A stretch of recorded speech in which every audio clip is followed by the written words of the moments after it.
pasalnya yang pertama. Pengkhotbah pasalnya yang pertama. Kita akan baca dari ayat ke-13.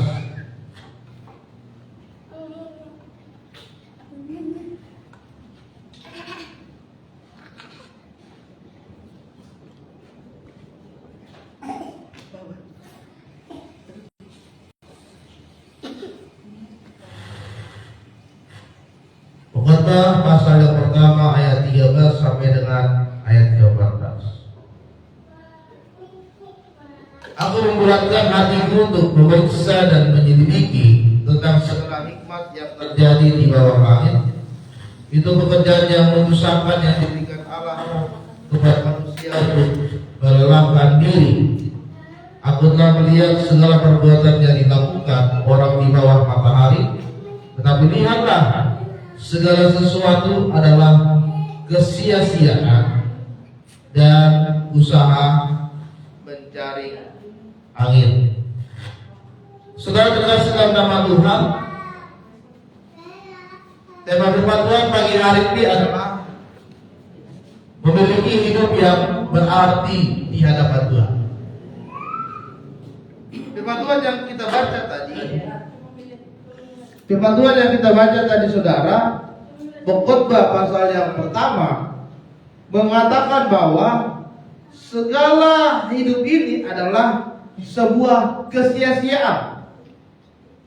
Dia katakan bahwa dia sudah membulatkan hati, sudah menyelidiki segala sesuatu yang terjadi di bumi ini, dan itu sesuatu yang menyusahkan, sesuatu yang memberatkan kita, sesuatu yang melelahkan kita, dan itu adalah sebuah kesia-siaan.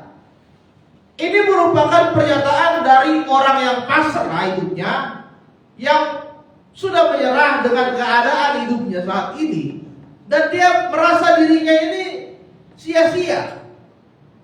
Dia hidup di dunia ini sia-sia karena apa? Segala yang dilakukan semuanya menyusahkan. Segala sesuatu yang dia lakukan sampai saat ini semuanya melelahkan. Sehingga apa? Dia merasa bahwa apa yang dilakukan oleh Tuhan dalam hidupnya itu tidak ada artinya, tidak ada gunanya, tidak ada manfaatnya di dalam hidup dia. Dan dia berkata semuanya adalah sia-sia. Apakah saudara pernah merasakan hal yang seperti ini? Kita membuka usaha, ternyata usaha kita bangkrut, tutup. Kita bekerja, ternyata penghasilannya sedikit, ya. Pekerjaan kita sangat berat, tapi yang didapat gajinya itu hanya sedikit, ya kan?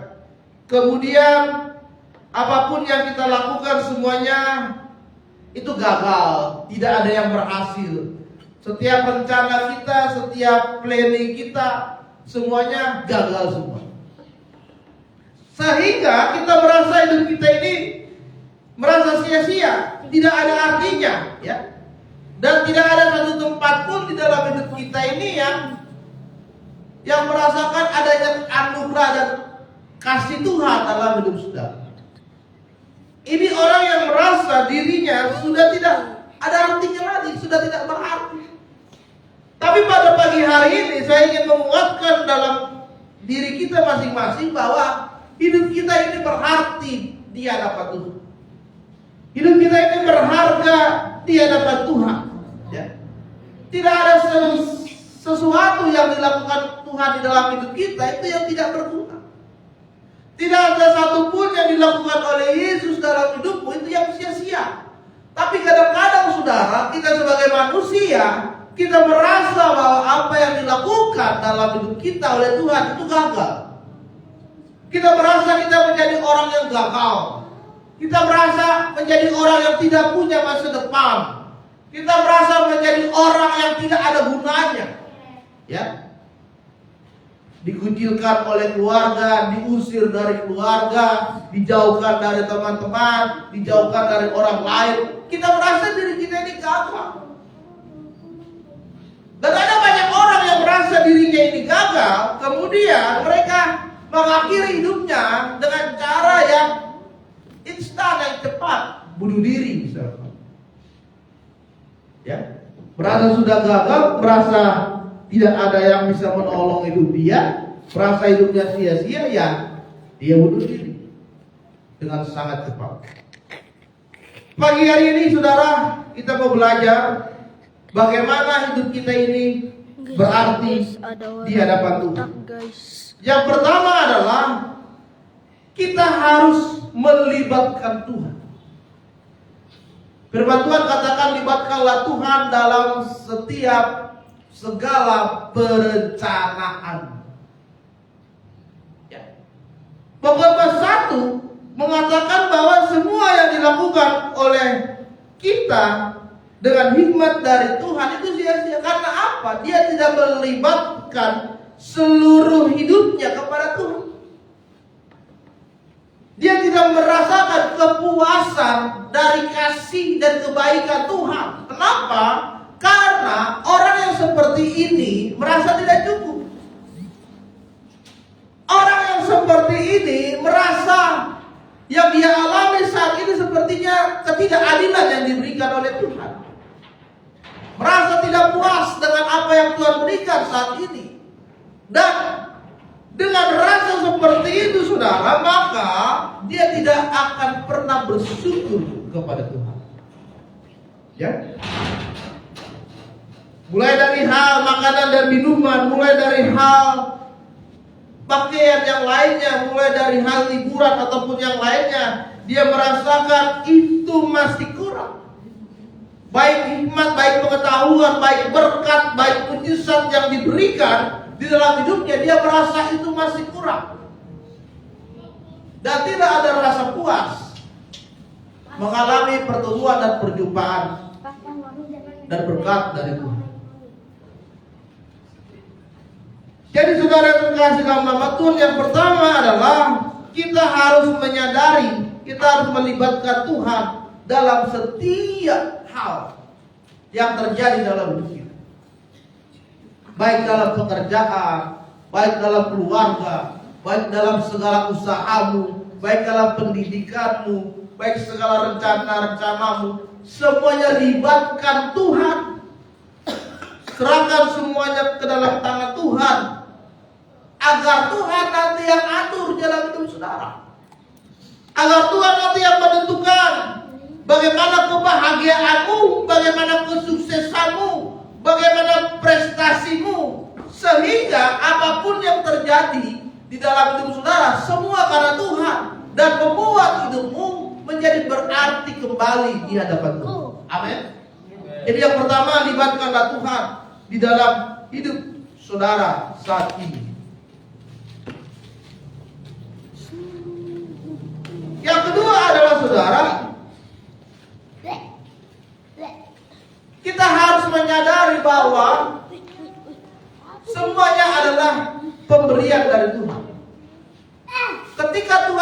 Ketika kita sudah melibatkan Tuhan dalam segala kegiatan, dalam segala hal hidup kita, yang kedua adalah kita harus menyadari bahwa semuanya itu berasal dari Tuhan. Bukan karena kehebatan, bukan karena kekuatan, bukan karena kegagahan, bukan karena kemampuan kita. Semuanya adalah dari Tuhan. Sehingga kita merasa tidak ada hak kita satupun untuk memiliki itu. Kita punya uang yang lumayan cukup banyak, itu berkat Tuhan. Ya, kita punya pendapatan yang lebih besar, kita punya pekerjaan yang lebih baik, itu semua karena Tuhan. Kita masih sehat sampai saat itu semua karena Tuhan. Ya. Jadi kita harus menyadari bahwa semuanya itu adalah pemberian Tuhan. Karena itu adalah pemberiannya Tuhan, maka ada saatnya nanti Tuhan akan ambil itu. Ketika Tuhan sudah ambil itu, kita jangan sakit hati. Ya. Ketika Tuhan sudah ambil itu, kita jangan kecewa, karena itu adalah miliknya Tuhan. Sama seperti ketika Tuhan sedang menguji Ayub. Dia punya harta yang banyak, dia punya ternak yang banyak, dia punya anak-anak yang cantik. Tapi ketika semuanya itu hilang, semuanya itu lenyap, kita jangan sakit hati. Karena itu semua adalah pemberian Tuhan. Saudara yang tadinya punya mobil, tiba-tiba tidak punya mobil karena satu dua hal, jangan sakit hati. Harus bersyukur bahwa ketika kita bersama dengan Tuhan, ketika kita memahami bahwa semuanya itu adalah pemberian dari Tuhan, maka kita tidak akan pernah mengalami kekecewaan dan kegagalan. Karena kita sadar itu semua adalah milik Tuhan. Sehingga saudara, itu akan membuat hidup kita semakin lagi merasakan kehadiran Tuhan dalam hidup saudara. Harus sadar ini adalah pemberian Tuhan. Ayo berkata, Tuhan yang memberi, Tuhan yang mengambil, terpujilah Tuhan. Baik dalam keadaan senang, baik dalam keadaan susah, saudara harus bisa berkata, terpujilah Tuhan.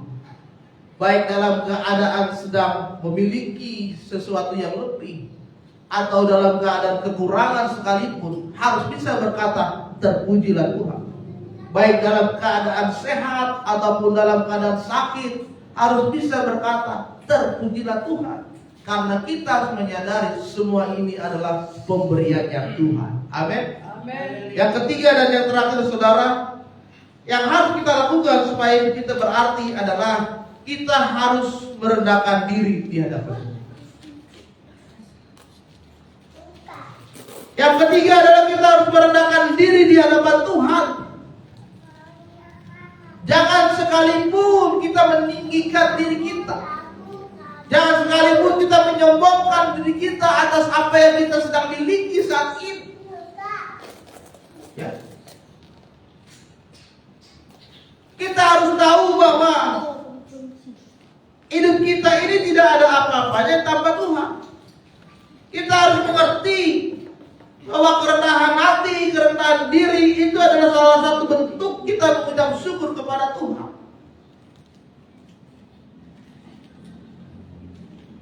Makanya firman Tuhan berkata, siapa yang tinggi hati, dia akan direndahkan oleh Tuhan. Tidak ada manfaatnya saudara menyombongkan diri saudara.